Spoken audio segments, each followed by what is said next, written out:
আমাদের সিস্টেমটা আটকে আছে চাকরির উপরে। যেমন আপনার এই ব্যক্তিকে আমরা সবাই চিনি, জ্যাকমা, আলিবাবার প্রতিষ্ঠাতা। জ্যাকমা একটা গল্প দিয়ে ওনার ট্রেনিংয়ে বলেছিলেন যে একটা বানরকে যদি আপনি বলেন যে এখানে 1 কোটি টাকা আছে, আপনি টাকাটা নেবেন, তুমি টাকা নিবেন নাকি একটা কলা নিবেন, সে কিন্তু ওই কলাটা নেবে। কারণ বানরের কাছে কলাটা ইম্পর্টেন্ট, কিন্তু ওই বানর আর জানে না যে 1 কোটি টাকা দিয়ে সে আরো 1000 কলা কিনতে পারছে, ঠিক না? কিন্তু সে ওই একটা কলার প্রতি রয়েছে।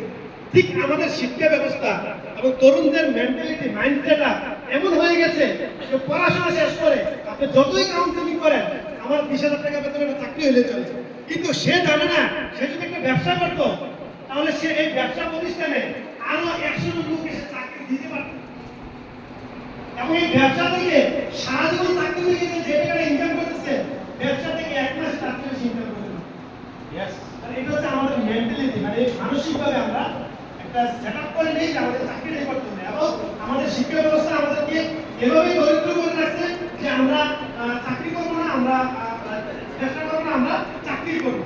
ধরেন যে শিক্ষা ব্যবস্থা আমাদেরকে শিখাচ্ছে নজরুলের কবিতা যে হ্যাঁ দরিদ্র তুমি মনে করেছো মহান, নাকি দরিদ্র কি মানুষকে মহান বানায়?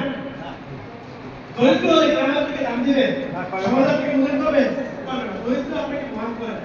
এবং আমাদের কিছু আলেম সমাজ ওয়াজ মাহফিলে বক্তব্য দিচ্ছে, ভাই তোমার এত ধনী হওয়ার দরকার নেই, তার বেশি টাকা তার জব দিতে বেশি করতে হবে, ধনী হওয়ার দরকার নেই, বড়লোক হওয়ার দরকার নেই। তাদের জন্য আজকে আলোচনা এবং তাদের জন্য আজকে একটা সিদ্ধান্ত।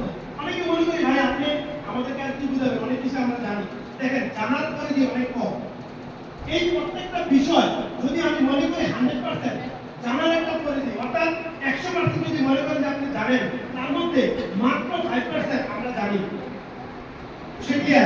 আর বাকি 5% আমরা এখনো জানি না। কিন্তু আরো 90% রয়েছে যে আমরা এখনো জানি না, যে কি কি জিনিস জানি। আমাদের জানার পরিধি আরো অনেক বাড়াতে হবে।